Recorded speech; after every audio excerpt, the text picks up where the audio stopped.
Бүгүн тендер деген эмне экенин жөнөкөй тил менен 5 мүнөттүн ичинде түшүндүрүп берем.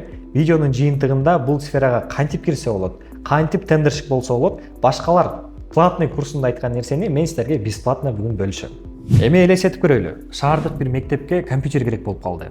Аны алар базардан, же Инстаграмдан, же таанышынан чалып, компьютерди мага алып келиш керек. Канча сом алып келип бересиң деп сурай алышпайт.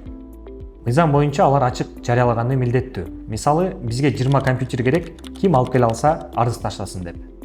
Мына ушул тендер деп аталат. Тагыраагын айтканда, мамлекет ким менен иштешерин алдын ала конкурс жарыялап, конкурстун жыйынтыгында ким утса ошол менен иштешет. Ал эми кийинки суроо, тендерлер эмнелерге жарыяланат?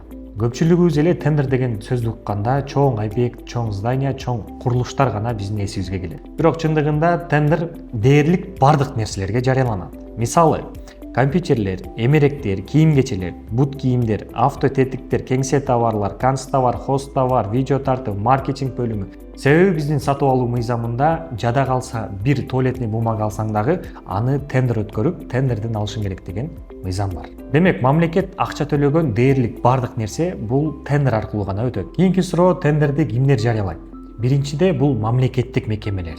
Министрликтер, шаардык ишканалар, айыл өкмөттөр, мэрияга тийиштүү ишканалар, зелен хоз, тазалык, жылуулук деги эле мамлекеттик бүт бар ишканалар тендер жарыялайт. Экинчиси бул жарты мамлекеттик ишканалар. Жарты мамлекеттик дегенде аэропорт Манас, Айыл банк, бул 50% частный, 50% мамлекеттик мекемелер башка порталда тендер жарыяласа, мамлекеттик ишканалар башка порталда тендер жарыялайт. Эми портал деген эмне? Портал деген бул тендерлер чыгуучу өзүнчө сайт. Мындайча айтканда базар. Базарга барсаң, оң жагыңда карасаң, картошка, пияз турса, сол жагыңда конфет, печенье турат.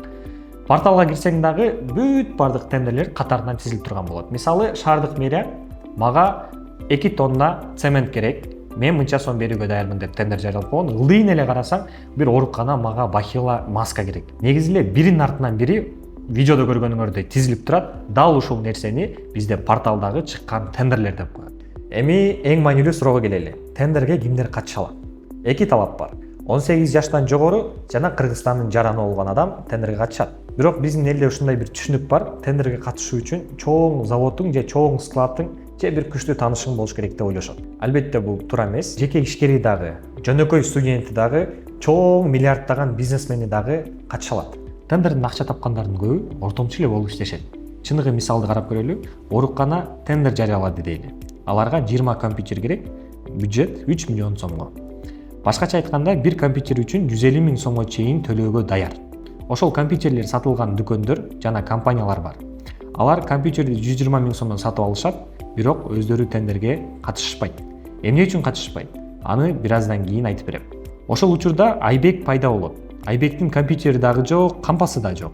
Бирок ал тендерлердин табуунун жана арыз берүүнү билет. Айбек тендерди табат, кандай компьютер керек экенин карайт, ошол компьютердин сата турган дүкөндү табат. Баасын сурайт, баасы 120 миң сом. Андан ойлойт, үстүнө дагы 25 миң сом кошоюн. Ошентип бир компьютер үчүн 144 миң 900 сом менен арыз берет. Арыз берет, жеңип чыгат, жеңгенден кийин компьютерлерди дүкөндөн сатып алат. Оорукана ага ар бир компьютер үчүн 144 миң 900 сомдон төлөйт. 20 компьютерден түшкөн киреше дээрлик 500 миң сомду түзөт. Салыктардын төлөгөндөн кийин таза киреше мына ушундай жол менен тендерден акча тапкан адамдардын көбү иштешет. Азыр сизде 2 суроо жаралышы мүмкүн. Дароо жооп берейин. Биринчи суроо, эгер пайдалуу болсо дүкөн эмне үчүн өзү катышпайт?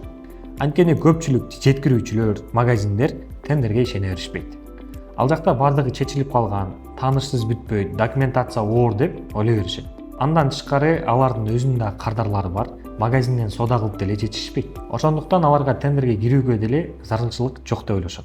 Мына ушундай моментте Айбек окшогондорго мүмкүнчүлүк ачылат. Экинчи суроо. Эмнеге оорукана компьютерди түз эле магазинден сатып албайт? Себеби мыйзам уруксат бербейт. Мамлекеттик мекеме каалаган дүкөнүнө чалып эле сатып ала албайт. Анткени мыйзамда сатып алууну ачык жарыялоого милдеттүү. Жалпак тил менен айтканда, баягындай эле порталга тендер жарыялап, аны бүт кыргыз эли көрүп туруш керек. Бул мыйзам. Эрежеге ылайык ким өзүнүн товарын, компьютерин же арзан жана сапаттуу сунуштаган болсо, ошол утуп кете берет. Бул моментте тендерди билген Айбек окшогондорго аябай сонун мүмкүнчүлүк ачылат.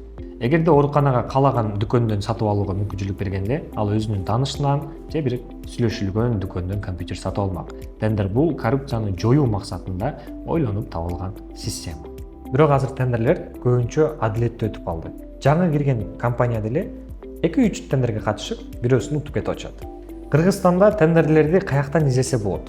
Каяктан чыгат? Негизги сайт zakupki.gov.kg сайты. Бул жакта мамлекеттик ишканалар тендер жарыялайт.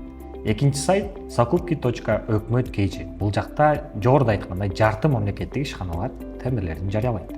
Сайтка киресиз жана азыркы учурда эле миңдеген тендерлер чыгып атат. Ошолордун бүт бардыгын тизмеси менен көрсөңүз болот. Мисалы, бул жерде окуп көрүңүз. Наименование организация деген бул тендерди жарыялаган мекеме. Наименование закупки деген булар эмне алууга тендер жарыялады.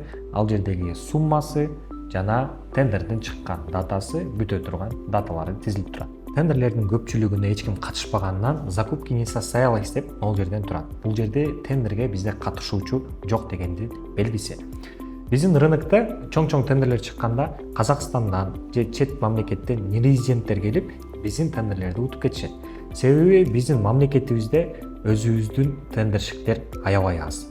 Бир жылда $650 миллион тендерге жарыяланса, 43 миң гана поставщик катталган.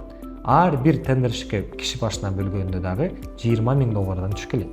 43 миң тендерщиктин баардыгы эле бизде катышып отурбайт. Алардын дээрлик 50% просто мертвый аккаунттар. Демек биз бул жерде башка мамлекетке тендерлерибизди алдыртпастан өсүп келаткан жаш муундарды дагы тендер боюнча окутуп, үйрөтүп, аларды дагы тендерщик кылып, мамлекетке салык төлөөчү кылып чыгарсак болот. Кийинки видеодо каттоодон кантип өтүүнү, биринчи тендерди кантип табууну жана арызды кантип тапшырууну кадам менен көрсөтөм. Жана эки сайттын тең шилтемеси видеонун ылдыйында болот. Эгер пайдалуу болгон болсо подписка таштап коюуну унутпаңыз. Биз алдыда тендер боюнча дагы көптөгөн материалдарды даярдап атабыз.